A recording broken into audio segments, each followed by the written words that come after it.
Hello everyone, on this lesson I'm going to show the method of rationalizing the denominator with surds.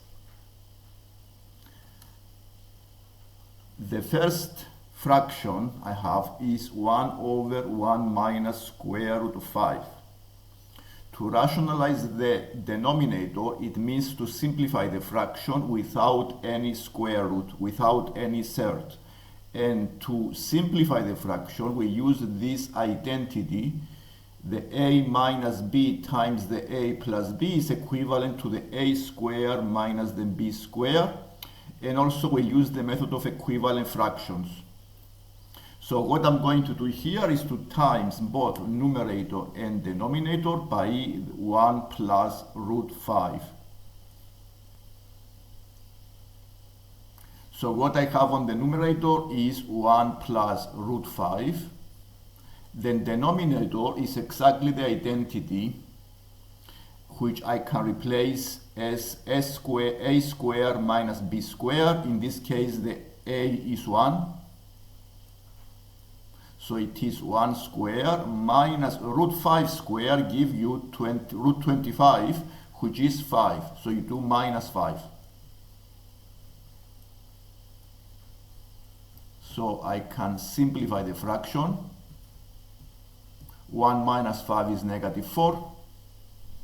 And it's possible to split the fraction as two fractions in this way. And I have rationalized the first fraction. And I don't have any square root on the denominator.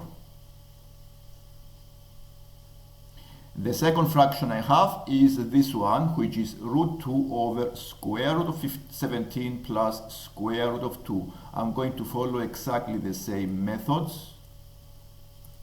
So I'm going to times the numerator and denominator by root 17 minus root 2. So I have exactly the identity on the root 34 minus 2.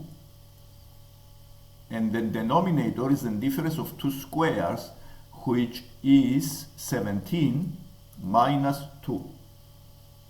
Is the identity I show on the first screen. Simplifying the denominator, we have 15. And it's possible to split the fraction as two fractions.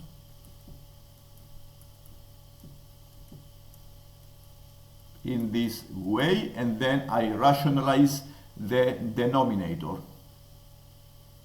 In this way we simplify fractions. If you have any question, write a comment, and please don't forget to subscribe to see more lessons like this one. Thank you.